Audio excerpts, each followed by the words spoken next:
For many Oklahomans, it's just not Thanksgiving or Christmas without pecan pie. But a lot of cooks are a little bit hesitant to prepare one because they are a little bit afraid of it. In actuality, if you've got a good basic recipe that's well balanced, you can even do a little bit of variation on it and still come out with something fairly successful.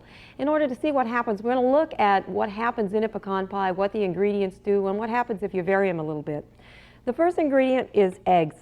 And this recipe, the basic recipe, usually calls for around 3 eggs. Now, as I said, there's a lot of variation. If you use 4 eggs, you get something that's a little bit more firm.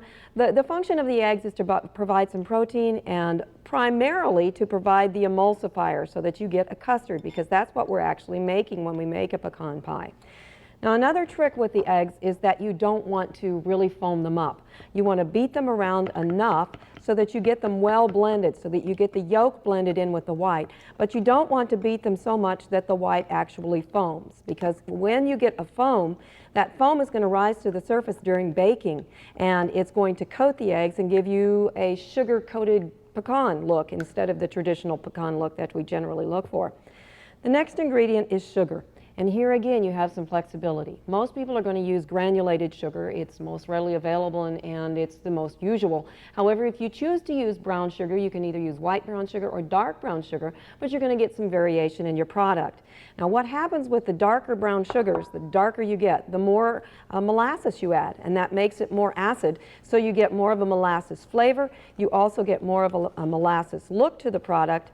And so it becomes darker. But the other thing is that the acid in the molasses makes it more apt to curdle and more apt to weep. So that if you've had some of those problems, you may want to switch to a regular granulated sugar.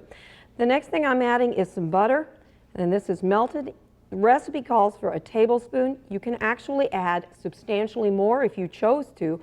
You can add up to half a cup and still have a good product. It will be more creamy, more rich, obviously more calories, but that can be done without any problem. So you have flexibility. It can either be butter or margarine. Next ingredient is corn syrup, and I'm adding 1 cup of that. Now this, again, flexible. You can add either just the light corn syrup, which I'm using, or you can use dark corn syrup.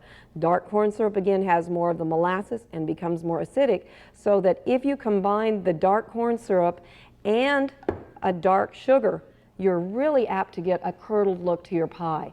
This doesn't mean it's bad, because it will just be different. And if you're used to that curdled look, then that may be very, very acceptable to you. It's what your family expects.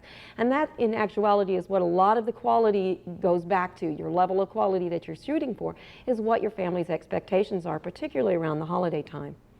Now, also to this, some kind of flavoring. And I'm adding vanilla, about a teaspoon. You can also use other types of flavorings to this as well. There are many other optional ingredients that can go in. You could add chocolate, about 4 1-ounce squares of chocolate, and blend that in. You can add about 1/3 of a cup of cocoa and blend that in when you blend in the granulated sugar, and that gives a real fudgy type of pie.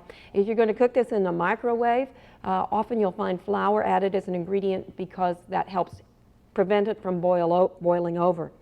Now, the last ingredient is the one that most of us associate with pecan pie, obviously, the pecans.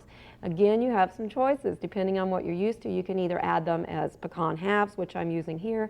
You can add chopped pecans, or you can use a mix. Now, to make it even more exciting, you can use any other kind of nut that you have a feel for, such as walnuts work well, macadamia nuts if you have a large pocketbook, peanuts can be used, any kind of nut. Slivered almonds work.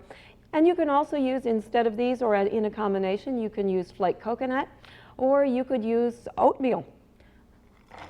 Now, one of the things we often worry about with adding a lot of nuts is, well, my gosh, there's so much fat in here that it just can't possibly be nutritious for us.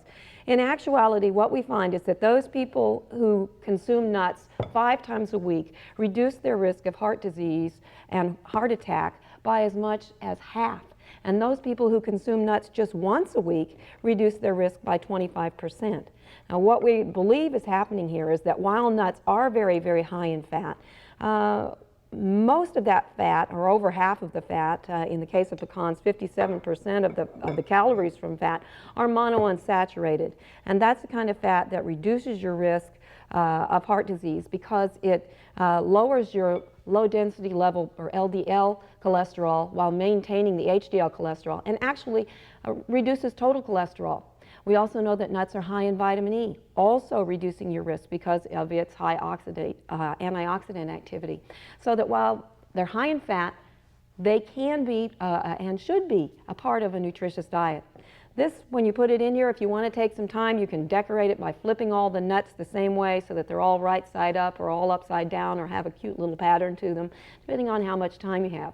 Now the next trick on the pecan pie is baking it. Because it is a custard and it's very sensitive to temperature and time, we want to make sure that you put it in the lower third of your oven. If it's the upper part of the oven tends to be a higher temperature, so it needs to go in the lower third around 350 degrees for 50 to 55 minutes.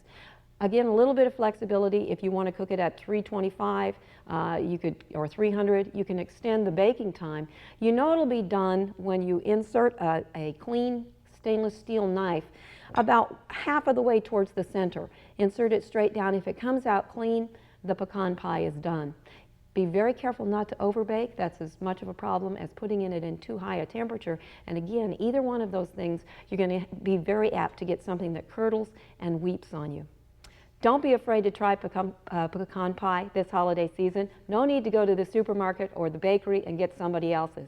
This is something easy you can do. You can do it a few days ahead of time. They'll keep up to a week if you cover them and put them in the refrigerator, and they'll keep up to 3 weeks if you cover them well and store them in your freezer.